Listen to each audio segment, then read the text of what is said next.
Borderlands 3 is finally here, after waiting 7 long years for a sequel to the stellar Borderlands 2. This popular franchise has finally received its third entry. Borderlands 1 was a popular game, as it proved it was fun to get together friends and shoot a variety of creatures and people in a weird and funny shell-shaded world. And who can forget that incredible intro?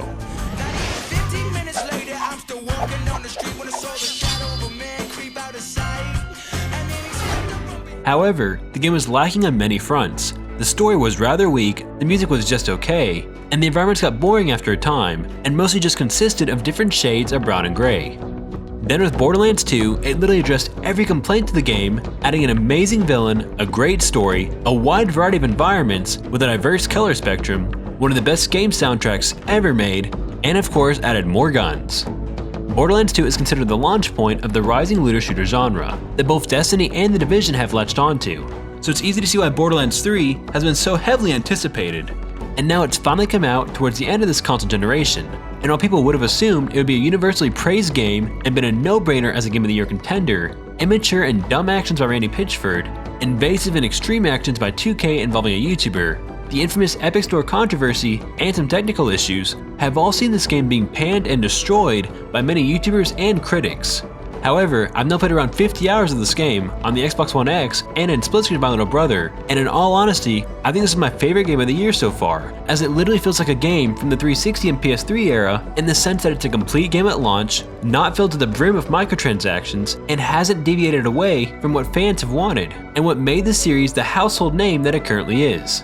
Now I do have some minor complaints of the game, and I can understand some of the issues people have with Randy, 2K, and the Epic Games Store, but the game itself, in my eyes, is a damn good game. This is the first game in years that I've actually looked forward to playing every day, and has even caused me to lose sleep, as the moment-to-moment gameplay is incredible, and the graphics are crisp and beautiful. The soundtrack is stellar enough that Doom Eternal will have a strong competitor, the story is intriguing with great characters and humor, the environments are fun to explore, the quality of life improvements are amazing, and best yet, it's exactly what I wanted, it's more Borderlands.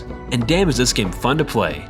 So before I start this video and explain why this game is great, despite the current internet consensus, there are timestamps in the description below for those of you who wish to skip around the conversation, but for all of you who want to hear everything, let's first take a dive to the game's story and characters.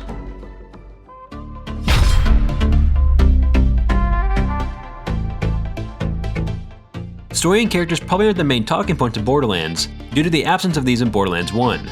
But once Borderlands 2 introduced a surprisingly good story, alongside the fan-favorite villain Handsome Jack, they become core pillars of the franchise, and from what I've played so far, Borderlands 3 has done well by these standards. In this game, the Calypso twins, Tyreen and Troy, are banding the bandits together all under one banner, called the Children of the Vault, and plan on opening the Great Vault themselves to help promote themselves as gods, and so that everyone else can like, follow, and obey. Of course, as always, it's up to you to stop them, with the help of the Crimson Raiders, and meet fan-favorite side characters from the previous 2 entries, and even work with the characters you played as in Borderlands 1 and 2, including my personal favorite, the beautiful Siren Lilith. It was great seeing all these characters from previous games, and the voice acting and dialogue, in my opinion, is still superb. And with the added feature of your character finally speaking back, similar to what was seen in the pre-sequel, the game's story and world feels much more immersive. These character lines are the same every playthrough, but they've been well written and crafted to complement the Vault Hunters and their own unique personality. I also found the twins to be great villains so far, and while they aren't as funny or intimidating as Handsome Jack, they're a lot more in your face, as opposed to simply being heard over the radio. And the cutscenes do show that they're pretty damn powerful, which greatly builds the player's hype towards the eventual duel between you and the twins. I also really enjoyed Rise from Tales of the Borderlands, and Wainwright Jacobs, who is dating our good old friend Sir Hammerlock. Now in Borderlands, the humor is a rather important part. It's always been dark, and if you're a fan of the series' usual humor, I think you'll enjoy it here just as much. I certainly have, but if this has never appealed to you previously, well then sadly this entry's dialogue won't do anything to change your mind. Thankfully, no matter your opinion on the game's B-movie story and dark dialogue, the different planets and environments you visit throughout your journey in the game is not only greatly varied, but outstandingly gorgeous.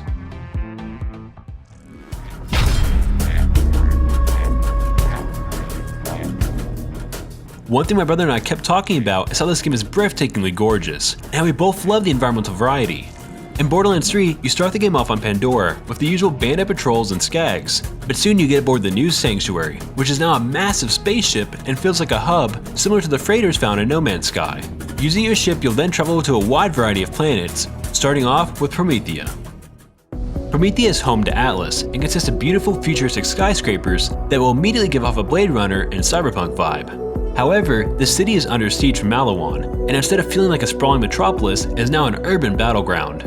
During the night, the city looks beautiful from afar, but upon exploring it, especially during the day, when the landscape is painted by the sun's golden rays, with the smoke, gunfire, and debris, it's easy to see the city is in trouble. For me personally, this location has been one of my favorites in the game, as traversing the verticality of Meridian while engaging ground combat with patrols, or navigating the empty destroyed streets feels a lot like Halo 3 ODST. The art style here is very similar, and exploring every part of it, at least for me, has been such a joy and fun nostalgic trip. In fact, it seems like some areas of this location were specifically designed to look a lot like ODST. And other parts like the Atlas HQ seemingly pay homage to Seraph Industries from the Deus Ex franchise. The differences in the outskirts, the slums, the sewers, all the way to the dense city center are spectacularly done here on Promethea, and the environmental art should be incredibly proud.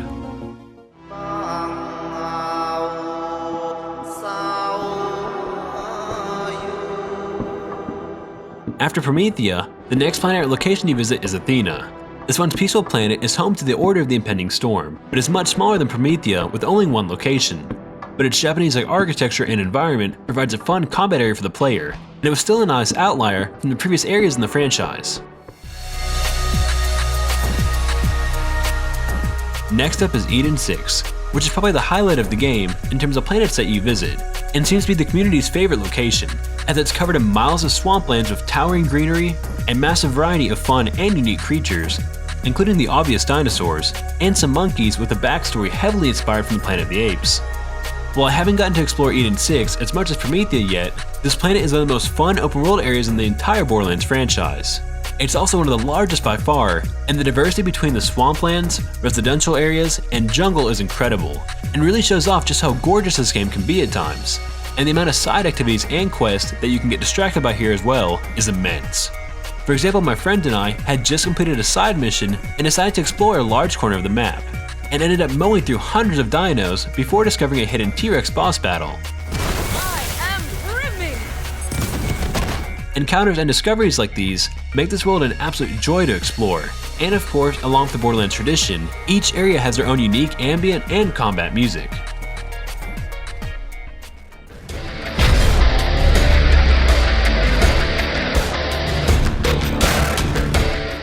The music in Borderlands has become a vital core feature of the franchise ever since Borderlands 2.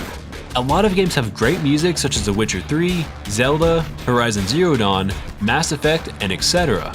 But for me, what makes a game's soundtrack truly incredible is if the vast majority of songs are good enough that I purchase the entire album, and can even listen to it when I'm not playing the game.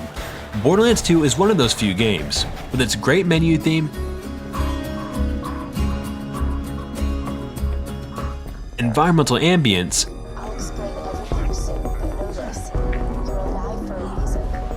combat scores,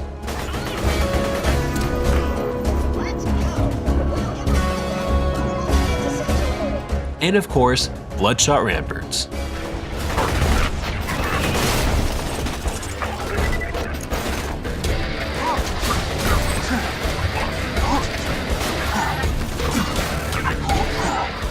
In Borderlands 3, so far the game's music is an absolute gem, although you do have to adjust some settings so you can hear the music more clearly, which here in the game is great. This should be expected though, as one of the main composers behind this game is Michael McCann, who composed the acclaimed soundtrack for the Deus Ex games as well as XCOM. Here McCann has done a phenomenal job with the new menu music,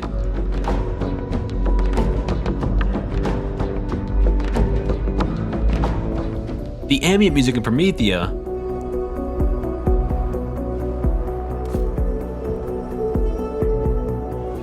the new theme for Sanctuary, which has a nice homey and welcoming vibe to it,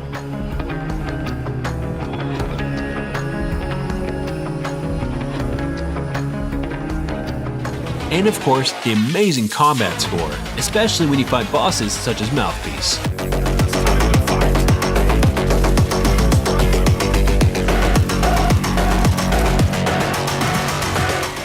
The quality, variety, and execution of the music in Borderlands 3 really is some of the best in the industry, and it always fits what's happening on screen. The importance of a game's soundtrack is often overlooked, and here it'd be a crime not to acknowledge the work of the composers, especially when the music fits perfectly with the best gameplay in the series.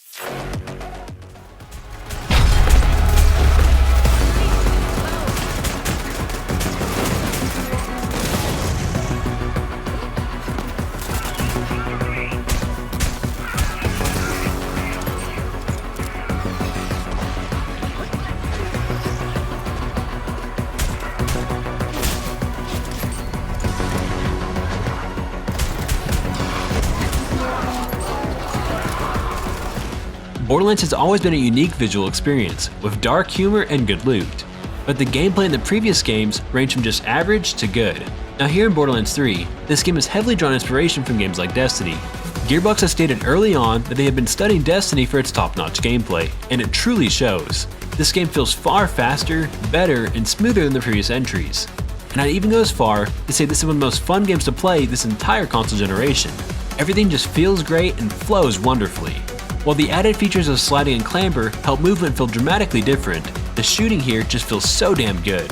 The ADS is as efficient and precise as games like Destiny, and for those of you who are fans of recent Doom games, you can even adopt a similar playstyle.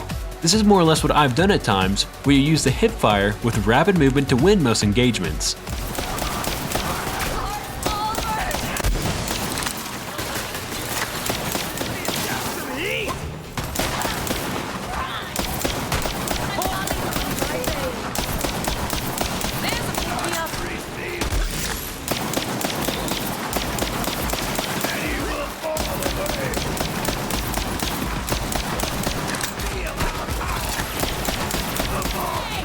So basically, if someone asked me what the gameplay was like in Borderlands 3, I would say it's like Destiny and 2016's Doom had a child, and it couldn't have been a better combination. When you combine the refined gameplay with this game's characters and classes, it manages to feel great while standing out completely on its own. Now I've only played as the Siren Amara, who is a tanky melee style character, but there's a class here for everyone. Moze would probably be a good starting class for many newcomers, as she's the gun-focused class, with skill trees devoted to ammo, fire rate, and damage. Her mech ability is also a super version of the deployable turrets from previous games, and despite its long cooldown, it can absolutely shred everything in its path. Next up is Zane, my little brother is playing as, due to his phenomenal Scottish dialogue and his ability to juggle two skills at once. His holographic clone, drone, and shield tree are all great options, and when used properly, can be used to make a surprisingly efficient solo build. Lastly, we have the most popular and fan favorite Flak the Beastmaster. This character might not feel as powerful at first, and while his monkey companion was a little underwhelming, his pet Skag is amazing and does not miss melee attacks. After level 20, this thing turns into a bandit-eating monster, and this pet Skag is as lovable and loyal as it is dangerous and vicious.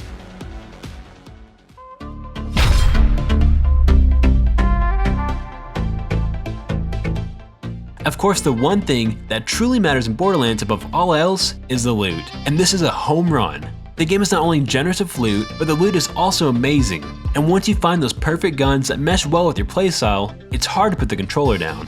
You'll be getting a new gun or item almost every minute in the game, and if the enemies are around your level or above you, almost any piece of loot can be great. The journey to level 50 doesn't even feel like a grind when you get loot this exciting and fun to use. In my game personally, while I have some great shotguns, submachine guns, and even automatic pistols, I mostly only use the same two guns I've had for a while. My Epic Atlas assault rifle that's a heavy hitter and can track enemies, and my Jacobs Master pistol, which is basically a shotgun. These two guns aren't only fun to use and sound and look great, but they're also so efficient at taking down just about anything. Also, another great feature in this game is about 80% of all guns have an alternative fire mode, which is a major change to the franchise, as some weapons completely change based off their alt mode. However, not all is perfect. Sometimes the loot for killing certain bosses is disappointing, and when you find loot that's slightly under your level, it's usually useless. But overall, it doesn't detract from how great Borderlands has nailed the loot aspect, and it puts other looter shooters to shame. While games like Destiny and The Division have legendaries and exotics, they are limited in the power of their guns because they have to be balanced for PvP. But here in Borderlands, with the game being PvE, it has allowed the developers to create some insanely cool legendaries. And if you collect some of the most sought after weapons, you'll have a greatly varied, powerful, and fun arsenal at your disposal. Okay, now that I've covered everything great about Borderlands 3, it's unfortunately time to address the game's bad press.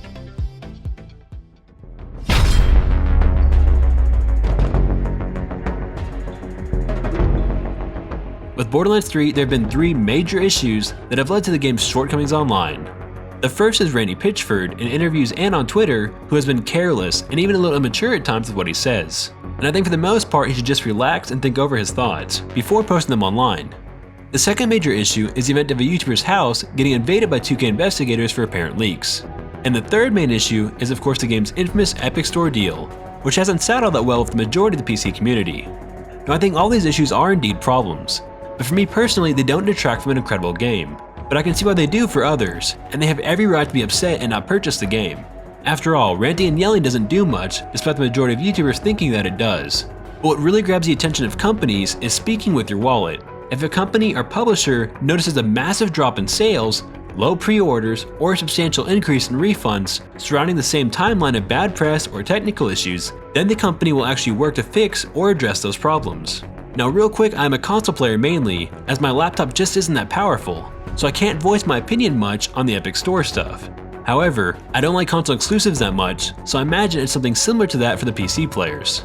In terms of Randy's actions and the YouTube investigation, well, those are both external to the game, but I can also see why people are holding off on a purchase due to those as well.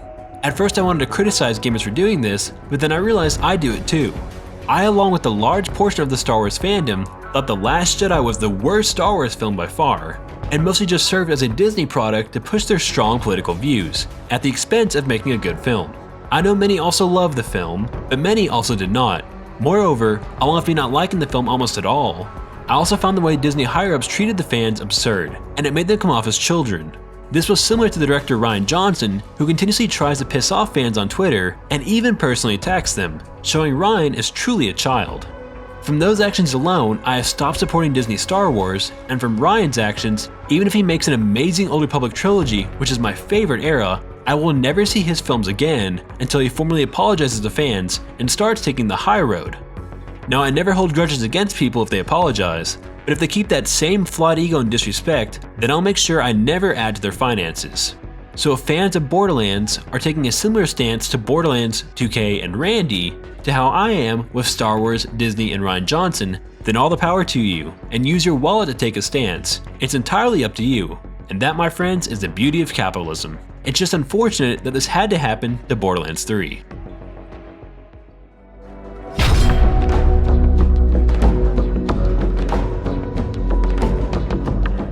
Borderlands 3 should have been a hit right out of the gate, but sadly due to bad press surrounding one person, the publisher, the Epic Store, and some minor technical issues, the game is having an uphill battle. And a lot of YouTubers and critics are stating that the humor, guns, art style, and gameplay are similar to Borderlands 2, and that overall, Borderlands 3 is just more Borderlands. However, for me and millions of other players out there, this is exactly what we wanted. Borderlands 2 was almost perfection, so Gearbox didn't have to change much. The common phrase, if it ain't broke, don't fix it, certainly is true here. With Borderlands 3, the fans wanted another killer soundtrack, quality of life improvements, more environments, more enemy variety, another great story edition, more guns, improved gameplay, and more importantly, we just wanted more Borderlands. And when you look past the bad press and technical issues, this is one of the best games in the market, and it feels like a love letter from Gearbox and a great send-off to a rather lackluster console generation. And I haven't even mentioned the amazing side missions where you have some truly wacky stories. Hell yeah, man! I wasn't gonna leave you dead on the floor. Oh, right. I kinda ate your body, man. Sorry. No, I totally get it. I could actually super go for a human body right now. Rat's pals for life, man! Rat's pals for life! Or the stellar Easter egg side missions where you do perform tasks such as hunting the Destiny Ghost Dinklebot in an area that looks unmistakably like Destiny's moon. Most games today are lacking in content, filled with awful microtransactions, and try and change things to appeal to the political activists who call themselves journalists. But Borderlands doesn't do any of that. It's a complete game at launch, made based off what the fans wanted, and it's been the first game in years that as soon as I log off the game, I can't wait to load right back in. Yes, the game isn't perfect, and split-screen frame rate for menus need a lot of work, and there's some audio glitches and a couple crashes, but those can be fixed with relative ease and in a matter of time. The core game is an absolute blast, and if you like looters, co-op games that can even be played in drop-in, drop-out split-screen, love the previous entries, or miss when games are consumer-friendly and not built as a live service, then give this game a try. Borderlands 3 is a masterpiece, and at the moment I think this is my favorite game of 2019. And now Doom Eternal and Outer Worlds have a strong competitor for the Game of the Year title. And if I had to rate this game, I would happily give it a 9.5 out of 10, with my only complaints being the technical issues along with the lack of gunsmith. Well, that brings this video to a close. So let me know in the comments down below what you think of this video, and if you agree or disagree with me about Borderlands 3. If you'd like to contact me about anything Borderlands related or otherwise, as well as stay updated on my videos, then go follow my Twitter account linked below. If you want awesome perks such as behind the scenes of my videos, involvement in the creation progress, mention the credits of my videos such as seen here, and much more, then go check out my Patreon below and find a tier that fits you best. With that said, let's chat down in the comments, and if you like this video and you want to see more like it, be sure to leave a like, share the video, and hit that subscribe button. And I'll see you all on the next Shepherd Gaming video. Keyless Ally.